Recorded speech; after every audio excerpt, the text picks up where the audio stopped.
Good morning, everyone. I didn't know exactly what I was going to talk about this morning, to be honest with you. Again, this is just kind of me flying with the seat of my pants here, but I know that I definitely wanted this theme to be regarding abortion, which is a controversial topic about families, about men and women. And so let's just see what happens here. I don't do multiple takes, so it is what it is.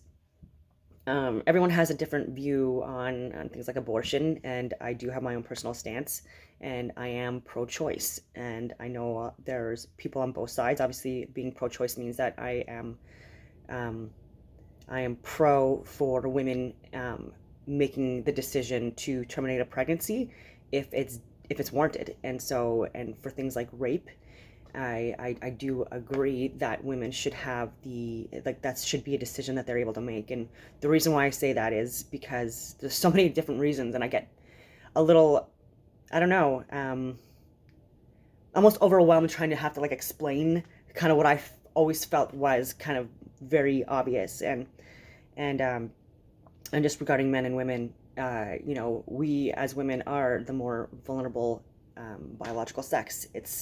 It's a reality. Um, we are weaker physically. We're smaller in stature. These have advantages and disadvantages, and then the ability to procreate, the ability to bear children is it's special, obviously, but it also comes with vulnerabilities. And so when you're creating a life inside of you, it needs extra supplementation, nutrition. You need to manage stress, etc. But you, as women, we're put in very vulnerable positions, trying to nurture this being inside of us. And so, in older times, I guess, or in other cultures, because again, this is kind of unique to Canada and North America, first world countries in general, where women are able to procreate without men. Is it better? No. We're finding this scientific studies are showing that single parent homes have children that have poorer outcomes in life overall than children who come from um, households where there's a couple that are in a healthy relationship. And I'm going to stress healthy.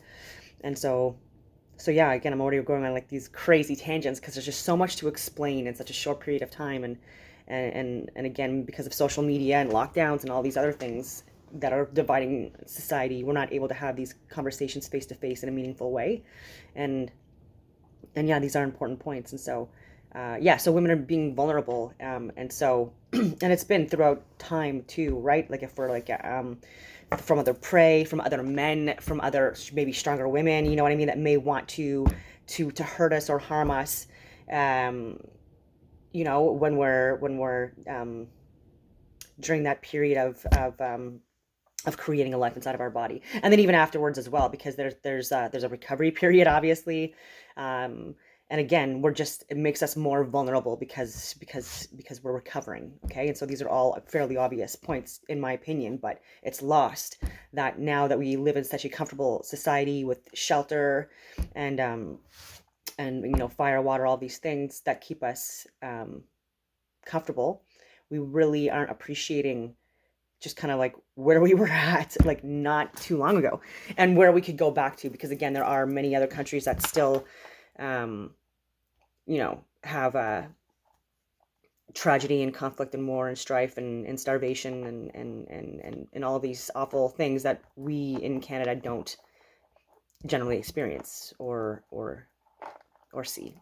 So yeah, um raping and pillaging has been going on for um as long as human civilization has been on Earth, and it's um, it's not something that should be just dismissed. And so there's like there's an evolutionary kind of like, not resentment, but there's an evolutionary like almost trauma, I would say, for women, just based on just these periods of just again like raping and pillaging, and again, as the weaker physically sex, there was never anything really that we could do to fight back, and so Yeah, and so these are things that, and then this still happens in many other countries present day in 2021. And so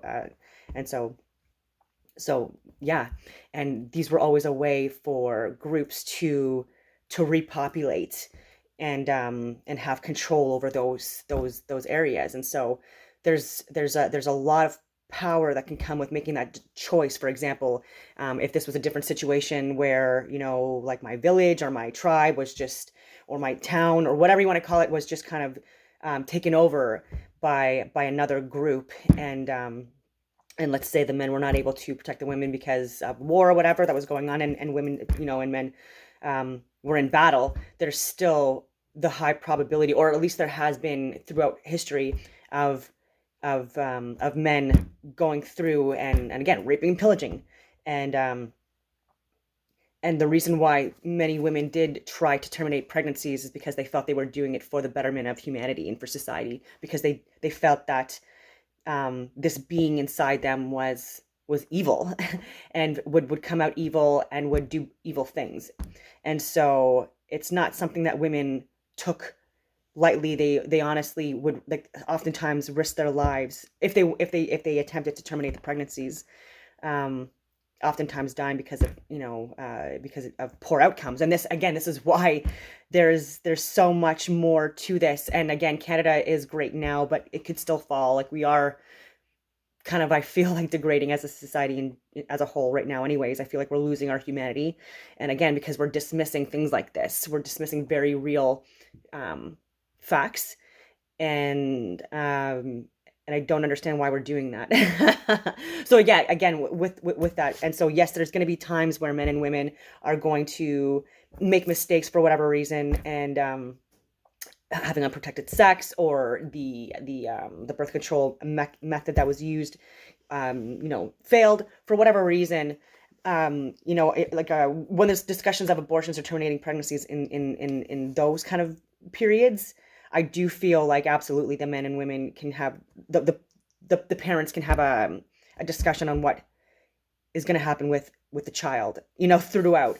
Okay, it's very hard for a woman to, again, be able to sustain this life alone, and then after the pregnancy, because everything, again, when you're pregnant, everything is harder too, right? Just like daily chores, work, like all of these things become a lot more difficult. And so having like someone to help is actually needed. And so again, men and women should take sex a lot more seriously than we are, if we're going to be having these conversations where people just think that women should not have the right to choose what to do with their own bodies. Um, I'm not saying that men don't have a choice in that as well. I do think they do, but again, we need to keep laws in place to keep this as a safe possibility for women, so that we're not doing this in the back alley, so that we're not doing this in unsafe ways, because there are oftentimes legitimate reasons why, at a certain period within the gestation of the pregnancy, that it's technically, again, and this is up for discussion, where it's not considered a life form yet. And I am one of those people that do believe, I'm not going to give you the age, but it's not 16 weeks. It's definitely under that. It's definitely way under that. Um, and again, just to give people a little bit more comfort in this, I do know that there's multiple abortion clinics throughout Canada, and they will not terminate pregnancies after a certain period of time, and that's their own personal private practice choice. And that's and I know that it's like many of them are at a reasonable period of time, that kind of has a compromise for people that are pro-choice and pro-life. And what more do you want from this? Like, I don't understand why this is still a discussion. Yes, I do believe that a lot of abortions are happening that are needless, where this could potentially develop into a life, or that I consider to be a life that's being terminated.